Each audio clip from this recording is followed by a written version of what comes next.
भारत में अधिकतर लोग नागा साधुओं को लेकर यही जानते हैं कि वो हर वक्त समाधि में लीन या भांग के नशे में चूर रहते हैं, लेकिन ऐसा कतई नहीं है।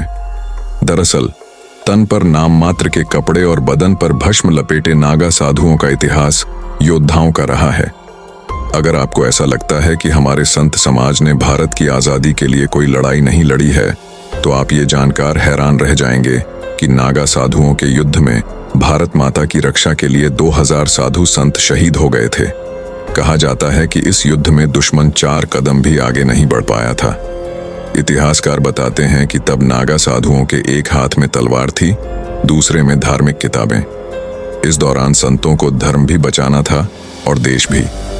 उस वक्त अगर अफगान शासक आगे बढ़ जाते तो लाखों लोगों का कत्लेआम हो सकता था। हिंदू मंदिर तोड़ दिए जाते, लेकिन हर साधु ने अपनी बहादुरी का परिचय दिया और मरने से पहले एक एक साधु ने सैकड़ों दुश्मनों को धूल चटा दी थी। कहा जाता है कि जब काबुल और बलोचिस्तान से आए मुगलों ने जोधपुर पर आक्रमण किया तो चारों तरफ हाहाकार मच गया था। मंदिर तोड़े जा रहे थे और कत्लेआम हो रहा था।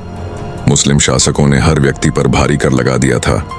तब इन्हीं सन्यासियों ने मुस्लिम शासकों को करारी शिकस्त दी थी।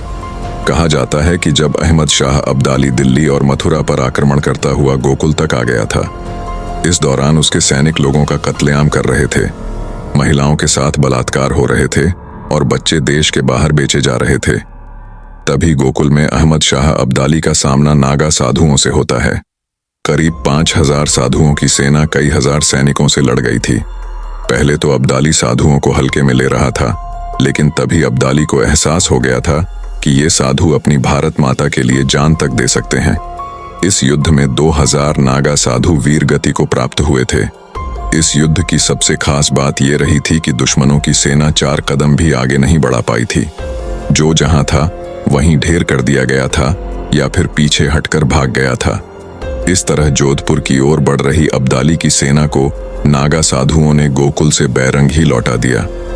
तब से कई मुस्लिम शासक जब ये बात सुनते ही कि युद्ध में नागा साधु भाग ले रहे हैं तो वो लड़ते ही नहीं थे।